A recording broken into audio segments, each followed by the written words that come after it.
Swamiji, I want to ask you this when you were talking about tenets and commitment to a path.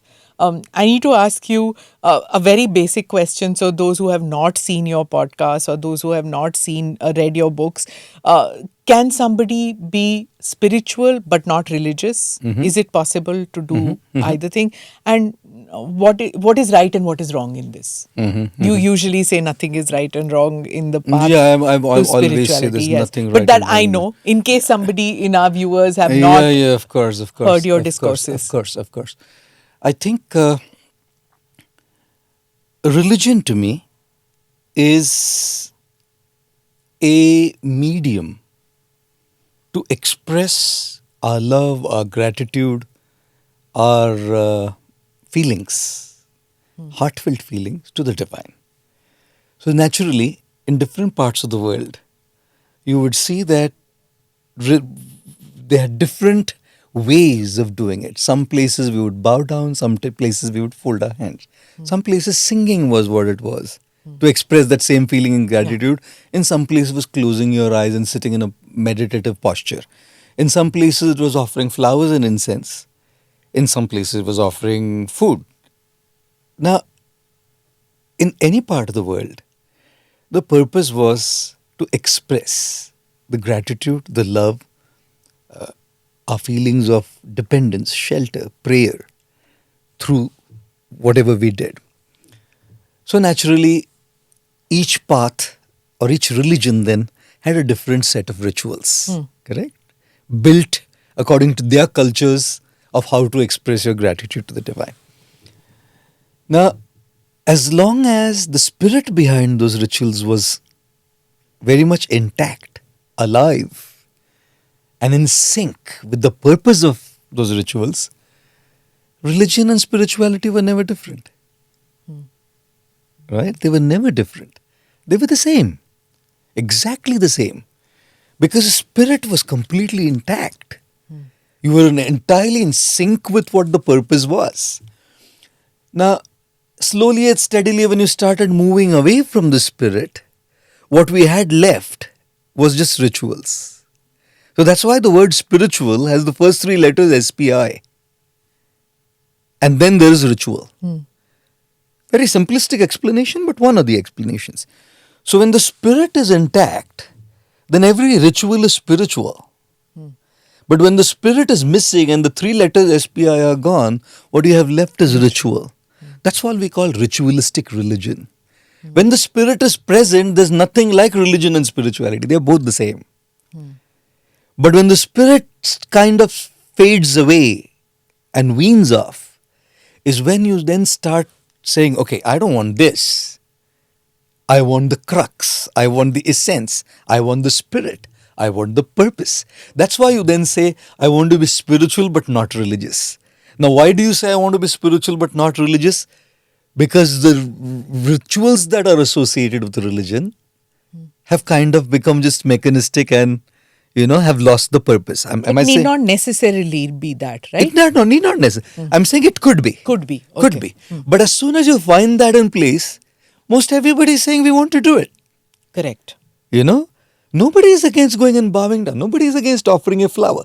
But if that offering of flower is just becoming a mechanistic chanting of ritualistic mantras, then I say, I don't want this. I want to have spirituality which is, more deeper, which is beyond these externals. So then I want to be spiritual, but not religious. But sometimes those ritualistic mantras, to do it in that sync, also regulates your breath, helps you in concentration. Absolutely. And it sometimes is actually easier to practice spirituality if you have the rigors of those rituals. Am I wrong in saying this? No, I completely agree. Which is why you see the world today is turning towards those rituals back, right? Yeah. You'll see so many of our youngsters crowding,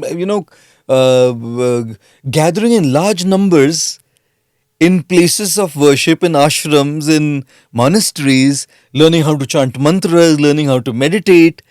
Because I think in the modern day and world today, even spiritual leaders, gurus, now are focusing back on the essence behind those rituals than keeping them rituals. We saw itself. Lionel Messi sitting in that Yes. yogic position He was sitting there. and meditating. He Meditating. did the aarti. He did Aarti, he did Abhishekam. Abhishek. And they're all very beautiful, right?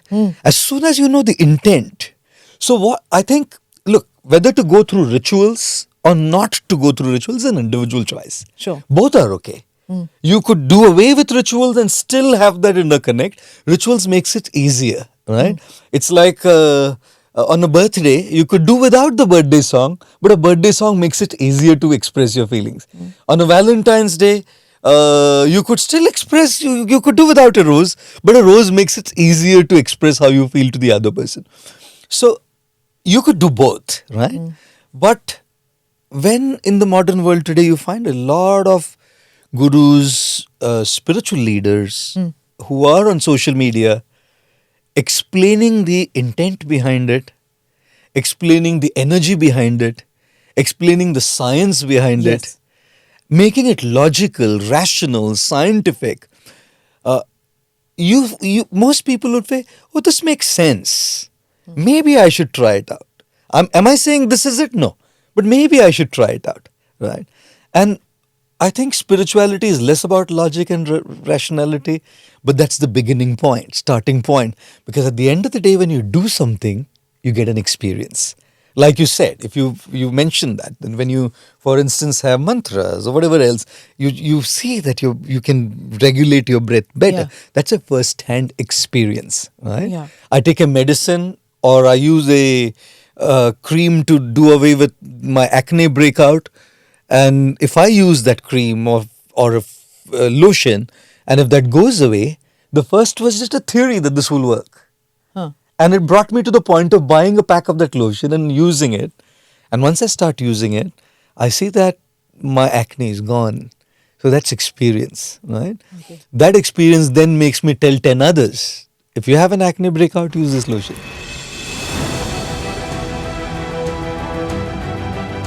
Namaste, Jai Hind. You're watching ANI podcast with Smita Prakash. अगर हम उसको मस्जिद कहेंगे तो फिर विवाद होगा। The issue is टूटा है क्या भारत? 400 पार का मतलब ये है कि संविधान खतरे में है। क्या हम लोग ये निर्देश देते हैं कि फला को गिरफ्तार करके जेल डाल दो? वही तो कह रहे हैं सब। ये बेबुनियाद निराधार आरोप। सच्चा सुनना चाहो देखो स्मिता प्रकाश ANI, it does not lie.